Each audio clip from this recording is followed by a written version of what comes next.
കണ്ടങ്ങിരിക്കും ജനത്തിനെ കണ്ടില്ലെന്ന് നടിക്കുന്നതും ഭവാൻ, 2-4 ദിനം കൊണ്ടൊരുത്തനെ തണ്ടിലേറ്റി നടത്തുന്നതും ഭവാൻ, മാളിക മുകളേറിയ മന്നൻ്റെ തോളിൽ മാറാപ്പ് കയറ്റുന്നതും ഭവാൻ. ആശയത്തെറ്റോ വാക്കുകളുടെ പിഴവോ വന്നെങ്കിൽ ക്ഷമിക്കണം. പെട്ടെന്ന് കണ്ടപ്പോൾ മനസ്സിൽ ഓർത്തുപോയ പണ്ടെങ്ങോ പഠിച്ച വരികൾ ചൊല്ലിയതാണ്. എന്ത് കണ്ടപ്പോഴാണെന്ന് ചോദിച്ചാൽ വേറൊന്നും കണ്ടപ്പോഴല്ല, ഒരു വാർത്ത കണ്ടപ്പോഴാണ്. അത് വേറെ ആരെക്കുറിച്ചുമല്ല, ആൾട്ട് ന്യൂസിൻ്റെ കോഫൗണ്ടർ സുബൈറിനെ കുറിച്ച് വന്ന വാർത്ത കണ്ടപ്പോഴാണ്. നിങ്ങൾ സാമൂഹ്യ മാധ്യമങ്ങളിൽ ഉപയോഗിക്കുന്നവരാണെങ്കിൽ സുബൈറിനെ നിങ്ങൾക്ക് പരിചയമുണ്ടാവും. സുബൈർ ഈ ഓരോ മനുഷ്യർക്കും ഓരോ മേഖലയുള്ളതുപോലെ ഈ ഫാക്റ്റ് ചെക്കിങ്ങിൽ അല്ലെങ്കിൽ വ്യാജ വാർത്തകൾ കണ്ടുപിടിക്കുന്നതിൻ്റെ ഒരു കാലനാണ് സുബൈർ. സുബൈർ സംഘപരിവാർ രാഷ്ട്രീയത്തിനും സർക്കാരിനുമൊക്കെ കണ്ണിലെ കരടായിരുന്നു പലപ്പോഴും. കാരണം ഈ പാർട്ടി സെൽ പടച്ചുവിടുന്ന പല വീഡിയോകളും വ്യാജനാണെന്ന് കണ്ടെത്തി പൊളിക്കുന്നൊരു പ്രധാന പണിയാണ് ഈ ആൾട്ട് ന്യൂസ് കോഫൗണ്ടർ സുബൈർ ചെയ്തുകൊണ്ടിരുന്നത്.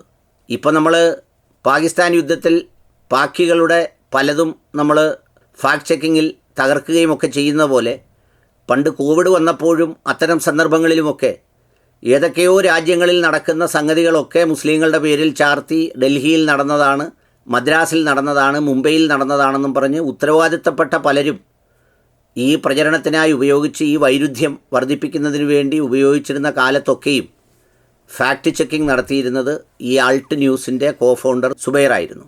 അതിന് പലതവണ അദ്ദേഹത്തെ ജാമ്യമില്ലാത്ത വാറണ്ട് പുറപ്പെടുവിച്ച് ജയിലിലിടുകയും പിന്നെ ജയിലിൽ നിന്ന് ജാമ്യം കിട്ടി പുറത്തിറങ്ങുകയും ഒക്കെ ചെയ്തിരുന്നു.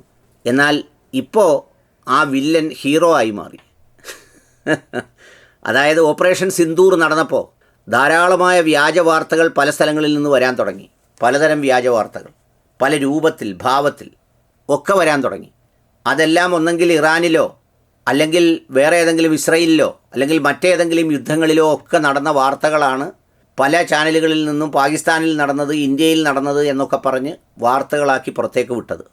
അത് പാകിസ്ഥാനെ സഹായിക്കാൻ വേണ്ടി പല വിദേശ രാജ്യങ്ങളിൽ നിന്നും പല വാർത്തകളും അതുപോലെ പടച്ചു വിട്ടു. ഇതിലൊക്കെ ഹരമുള്ളവർ പല സ്ഥലങ്ങളിലും ഉണ്ടല്ലോ. രാത്രി മുഴുവൻ ഉറക്കമൊഴിഞ്ഞിരുന്ന്, അതായത് രാത്രി 1:30 ആക്രമണം തുടങ്ങിയത് മുതൽ ഈ വ്യാജ വാർത്ത പ്രചരിച്ചു തുടങ്ങി. നേരം വെളുക്കുന്നത് വരെ ഏതാണ്ട് 108 വ്യാജ വാർത്തകളാണ് ഇദ്ദേഹം പൊളിച്ചടുക്കിയത് എന്നാണ് പറയുന്നത്. അതിൽ പാകിസ്ഥാൻ ഉന്നയിച്ചൊരു ആരോപണം ഉണ്ടായിരുന്നു, ഇന്ത്യയുടെ 3-4 ഫ്ലൈറ്റ് വെടിവെച്ചിട്ടു എന്നൊക്കെ പറഞ്ഞിട്ട് ചില ചിത്രങ്ങൾ കാണിച്ചുകൊണ്ട്. അത് യഥാർത്ഥത്തിൽ ഈ യുദ്ധവുമായി ഒരു ബന്ധവുമില്ലായിരുന്നു. നമ്മുടെ അൺമാൻഡ് ആയിട്ടുള്ള ഡ്രോൺ ഏതാണ്ട് 1-2 എണ്ണം വീണു. അത് വിമാനം ഒരു ബന്ധവുമില്ല, പക്ഷേ അതിനെ വിമാനമാക്കി.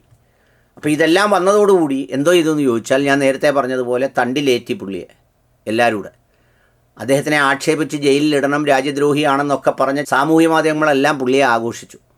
അത് കാണാനുള്ളൊരു ഭാഗ്യം പുള്ളിക്കുണ്ടായി എന്ന് വിചാരിച്ച് അതൊരു ശാശ്വതമല്ല. ഏത് നിമിഷവും മാറാവുന്ന തലക്കെട്ടേ ഉള്ളൂ അത്.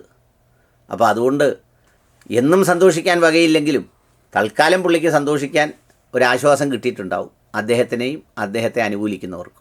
ഏതായാലും എന്താണ് വരികയെന്നറിയാൻ നോക്കാം, കാത്തിരിക്കാം.